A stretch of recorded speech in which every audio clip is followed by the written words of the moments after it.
Viewers তোমাদেরকে আমি অষ্টম শ্রেণীর বীজগণিত 4.3 উৎপাদক বিশ্লেষণের এই 43 নম্বর অঙ্কটা সলভ করে দেখাবো। দেখো অঙ্কটা কি আছে, 15x² - 11xy - 12x²। দেখো অঙ্কটা আমি তোমাকে এই অঙ্কটা এমনভাবে মানে এদিক ওদিক করে বিশ্লেষণ করে বোঝাই দেবো যেন তুমি অঙ্কটা দেখলেই বুঝতে পারো। যখন তোমার এই ক্যাটাগরি 3 ভগ্নাংশের অঙ্ক থাকবে তখন একটা লক্ষণীয় বিষয় হলো অঙ্কটা এইরকম ওরা দিতে পারতো, 15x² - 12y² - 11xy এরকম দিতে পারতো। আবার 11xy প্লাস 15x² মাইনাস হলো -12y² এইভাবে দিতে পারতো। অর্থাৎ এইখানের প্রত্যেকটার স্থান পরিবর্তন করে চেঞ্জ করে দিতে পারতো। এখন যদি চেঞ্জ করেও দেয় আর যদি না এইভাবে সোজাই থাকে তাহলে তোমার কাজ কি? তোমার কাজ হলো প্রথমে অঙ্কটার দিকে তাকানোর পরে তোমার দেখতে হবে যে কোন সংখ্যাটা অর্ধেক অবস্থাতে আছে। অর্ধেক কি? যদি এইখানে x² থাকে এইখানে হবে x, এখানে x4 থাকলে এখানে হবে x², যখন x10 থাকে এখানে হবে x5, যদি এখানে y10 থাকে এখানে হবে y5, যেখানে y² থাকে এখানে হবে y। এই ক্যাটাগরিতে তোমাকে দেখতে হবে যে কোনটা অর্ধেক অবস্থাতে আছে, কোন অবস্থাতে অর্ধেক, সেই অর্ধেকটা দ্বিতীয়তে অর্থাৎ মাঝে চলে আসবে।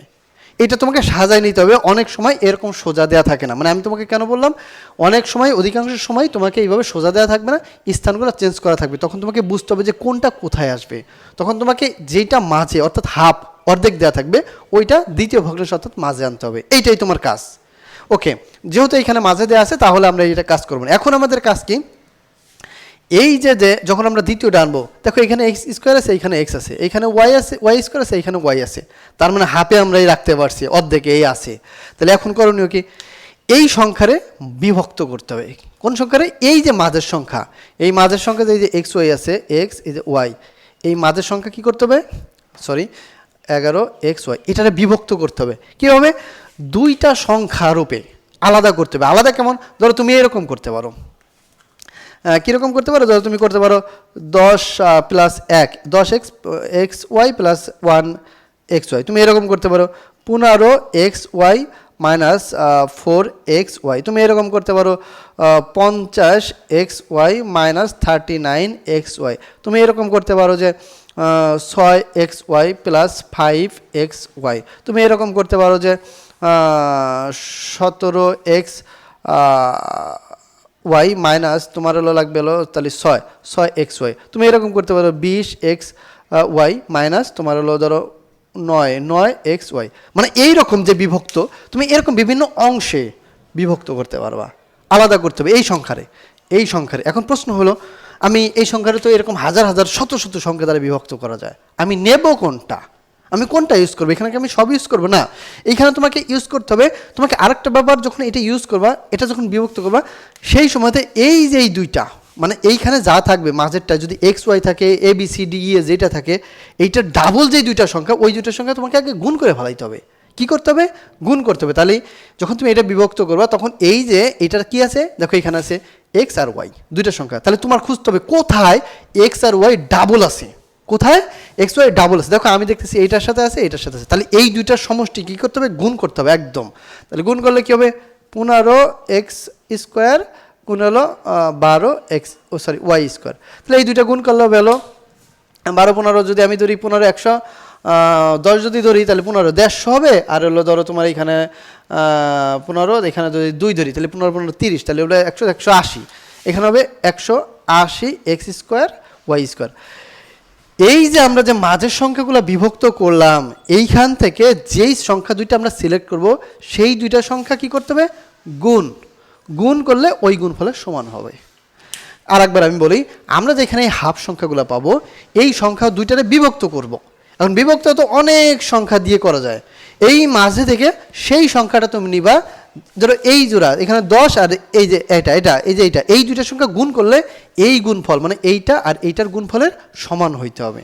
তাহলে আমরা দেখি, আমরা ধরো 11xy এর জন্য আমরা 6x + 5xy করলাম, তাহলে 6x + 5xy করলে কত হয়? 6 এর 5 যোগ করলে আমাদের 11xy হয়ে যায়। ওকে, কিন্তু আবার 6 এর 5 যদি গুণ করি তাহলে 5 6 30, কিন্তু আমাদের হইতে হবে কত? 12xy গুণ হলো 15xy, ওইটা হলো 100, এখানে ভুল হয়েছে 180। 180 এক্স ওয়াই হইতে হবে। আমরা যদি এটা ধরি, ধরো 17 XY মাইনাস 6 XY বিয়োগ করলে কত হবে 11 XY। এখন এই দুটো যদি আমরা গুণ করি 6 10 60, 6 7 42, তাহলে 60 102 হবে। হইলো ওইটা সমান? না, হইলো না। আবার যদি আমরা এটা ধরি 10 XY মাইনাস, তাহলে এটা 10-এর সাথে এই দুটো যোগ বিয়োগ করলে 11 হয়। ওকে, ডান। কিন্তু আমি নেব কোনটা?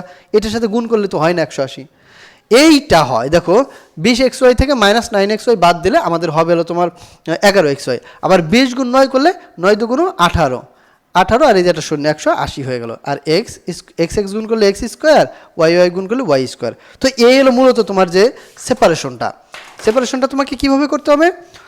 এটাকে তোমাকে বিভক্ত করতে হবে দুইটা সংখ্যা দ্বারা। বিভক্ত করার পর তোমাকে মাথায় রাখতে হবে, মানে বিভক্ত করার সময় মাথায় রাখতে হবে যে এই দুইটা গুণ করলে কি আবার এইটা সমান হয় কিনা। যেটা দ্বারা গুণ করলেই হবে ওইটা দ্বারাই তোমাকে হিসাব করতে হবে, নিতে হবে। তাহলে আমরা এখানে নেই, যেহেতু আমরা বুঝেই গেলাম আমরা এইটা ইউজ করব, তাহলে আমরা লিখলাম যে 15x²। এখন বড় এটা কি চিহ্ন ছিল? মাইনাস, আমরা দিলাম মাইনাস। তাই বড়টার আগে কী দেবো? 20xy, তারপরে মাইনাস দিলাম। এখন এইটা দিলাম, যদি মাইনাস দিই, দেখো আমি যদি এইখানেও মাইনাস দিই -9xy, তাহলে কী হবে? এইটার আগে মাইনাস আছে, এটার আগে মাইনাস, তাহলে মাইনাস মাইনাসে কী হয়? মাইনাস মাইনাসে প্লাস হয়ে যায়। তাহলে প্লাস হলে 20 আর 9 29 হয়ে যায়।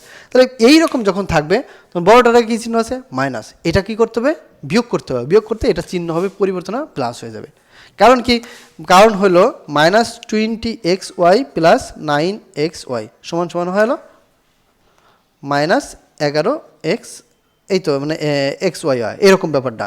-20 প্লাস 9 সমান সমান হলো -11 হয়। বিষয়টা বুঝতে পারছো? প্লাস মাইনাসে কি? মাইনাস করতে হবে, কি বিয়োগ, কমাইতে হবে। তো যেহেতু এটার আগে মাইনাস ছিল, আর যদি এই 20-এর আগে প্লাস থাকতো, ধরো 20 প্লাস 20, তখন আমরা -9 করতাম। চিহ্নের উপর ডিপেন্ড করতেছে। তাহলে বড়টার আগে কী চিহ্ন আছে? মাইনাস। তোমাকে বড়টার আগে অবশ্যই মাইনাস রাখতে হবে। এখন তুমি যদি এইখানে মাইনাস না দিয়ে তুমি এইখানে হিসাব করলাম এইখানে 20 থেকে -9x, তাহলে এটা তো এটার আগে তো চিহ্ন ছিল না, মানে প্লাস ছিল, এর জন্য বিয়োগ করতে পারছি। কিন্তু যদি এইখানে মাইনাস থাকতো, এইখানে ধরো মাইনাস, তাহলে মাইনাস মাইনাস হয়ে যেত কি প্লাস, তখন এটার অ্যান্সার হইতে হলো মাইনাস, কারণ চিহ্ন যেটা আছে বড়টার আগে সেই চিহ্নই ব্যবহার হবে। তাহলে -29xy হইতো। আশা করছি তুমি বুঝতে পারছো। যদি এখানে মাইনাস, তার মানে এটাকে বিয়োগ করতে হবে। বিয়োগ করতে গেলে এটা হবে প্লাস, কারণ প্লাস মাইনাসে মাইনাস, মাইনাস করতে হবে, বিয়োগ করতে হবে। একটা বিষয় হলো প্লাস মাইনাসে মাইনাস মানে কি? সংখ্যা দুইটা মাইনাস, বিয়োগ করতে হবে, কিন্তু চিহ্ন কি থাকবে? বড়টার আগে যেই চিহ্ন সেই চিহ্ন থাকতে হবে। বড়টার এইখানে কি ছিল? মাইনাস, আমাদেরকে মাইনাসই রাখতে হবে, আমরা রাখলাম মাইনাস। তাহলে বড়টার আগে কি? মাইনাস দিলাম। এখন আমাদের কি করতে হবে? মাইনাস আর প্লাসে, প্লাস মাইনাসে মাইনাস। এইখানে যদি মাইনাস দেয় তাহলে আবার যোগ হয়ে গেল, কিন্তু চিহ্ন মাইনাসই থাকবে, কিন্তু সংখ্যাগুলো যোগ হয়ে যাবে। তো গেল এই ব্যাপার। তার -12y², এইটা গেল। এখন এইটা করার পরে তোমার কি নিতে হবে? তোমার অঙ্কটা কমন নিতে হবে। কমন নেওয়া মানে কি? কমন নেওয়া মানে হলো ভাগ করা। ভাগ তো তুমি জানোই, লসাগু তো তুমি করছোই, এইটাও সে একই। যেমন লসাগু এরকম করছো না যে 2 4 6 এরকম করে লসাগু করছো, তো এই ক্যাটাগরি লসাগু আমরা করছি, এটাও সেই লসাগু। এইখানে xy থাকবে, y z অ্যাটসেপ্টার থাকবে। তো এখানে আমি লসাগু করি, দেখো কমন নেই। কমন নিতে গেলে আমাদের কি থাকবে? এই 15 আর 20-এর লসাগু ধরে আমরা যদি করতাম 15 আর 20 কত যাইতো? এটার ভিতর যেত 5, 3 5 15, 4 5 20, দেখো যে 5 যাইতো। তাহলে আমরা এখানে নেবো কি? 5। এখানে x আছে, এখানেও x আছে, তাহলে আমি x নিতে পারি। নিলাম 5x, তাহলে ভাগ করবো। লসাগু মানে কমন মানে ভাগ করা। 5 15-এর ভিতরে কয়বার? 3 বার, তাহলে 3x। x পেলাম কোনে? দেখো x² মানে x হলো 2টা, x ইন্টু x। x কয়টা? 2টা। তাই আমি তুমি যদি একটা দিয়ে ভাগ করো তাহলে আরেকটা, একটা কাটা, তাহলে আরেকটা থাকবে না? এই যে একটা আর এই যে একটা, 2টা। ক্লিয়ার? আর 5 দিয়ে 15 ভাগ করলে 3 বার যাবে। এই যে মাইনাসের মাইনাস দিলাম। 5 20-এর ভিতরে কয়বার যায়? 4 বার। এই যে দিলাম 4। দেখো x একটা, এই যে এই এক্সটা এইখানেই কমন নিয়ে শেষ। একটা শোধ, কাটাকাটি থাকলো কি? এই যে y। প্লাস দিলাম। প্লাস দেওয়ার পর দেখো এইখানে কি যায়? 9 আর হলো 12, এটার ভিতর কি যায়? 3 যায়। 3 3 9, 3 4 12। তাহলে আমি এখানে দিলাম ধরো 3, নিলাম কমন। দেখো এখানে আছে y, এইখানে আছে y, সবটির ভিতরে কি আছে? y, নিলাম y। ওকে, y নিলে কি থাকবে? এখানে 3 9-এর ভিতরে ভাগ করলে কত? 3 3 9 থাকবে কি? এই যে একটা x, এই যে y, এটা শেষ। এই যে মাইনাস 3 12-এর ভিতরে কবার যাবে? 4 বার যাবে। আর y² থেকে এই যে একটা y নিলে আর একটা y থাকবে, কারণ এখানে 2টা, এই যে একটা y আর এই যে একটা y² মানে 2টা, y ইন্টু y। ক্লিয়ার? এই থাকলো। দেখো এখন একটা ব্যাপার লক্ষণীয় বিষয় যে যখন তুমি এরকম কমন নিবা তখন তোমার এইটা আর এটা সেম হবে, এটা আর এটা সেম হবে, সেম হলে তুমি বুঝবা তোমার ক্যালকুলেশন ঠিক হয়েছে। এখন এইটা একটা রাশি, এই যে একটা চিহ্ন, দুইটা রাশি, এই যে একটা রাশি, দুইটা রাশি, এখন এই দুইটা রাশি তখন থাকবে, তখন আবার এটা কমন নেওয়া যায়। কমন নেওয়া মানে কি, মিল থাকলেই কমন নেওয়া যায়। তাহলে আমি এখানে কি কমন নিলাম, কমন নেবো, বা যেটাই বলো যে জোড়া যখন থাকবে সেখান থেকে একটা নেবো বা কমন নেবো। ধরো আমি একটা নিলাম 3x - 4y, এটা করলাম, এইটা আর এটা থেকে একটা নিলাম, তাহলে বাকি থাকে কি, বাকি থাকে এই যে 5x + 3y। এই তো তোমার অঙ্কটা হয়ে গেল। তো ভিউয়ার্স, অঙ্কটা কিন্তু 3 লাইনের। আমি চাইলে তোমাকে খুব ফাস্টলি সলভ করে দিতে পারতাম। আমি ট্রাই করেছি তোমাকে এমনভাবে সলভ করাইতে যেন এই ক্যাটাগরি অঙ্ক যা আসে তোমার মাথায় আসে যে তোমাকে কী কী করতে হবে, কী কী করা লাগবে। তো ভিউয়ার্স, আমার এই চ্যানেলটাতে সমস্ত ক্লাসের ম্যাথ এবং সমস্ত ক্লাসের ইংলিশ, এমনকি চাকরি বাকরির জন্য যেসব ইংলিশ বা ম্যাথ গুরুত্বপূর্ণ সেইগুলো আপলোড দেওয়া হবে। তো যে ক্লাসেরই হোক, যেই ক্লাসেরই স্টুডেন্ট হোক, আমার এই চ্যানেলটা সাবস্ক্রাইব করে রাখো, তোমার সমস্ত ভিডিও আমার এই চ্যানেলে তুমি পেয়ে যাবা। দেখা হচ্ছে পরবর্তী ভিডিওতে। আজকের মতন বাই।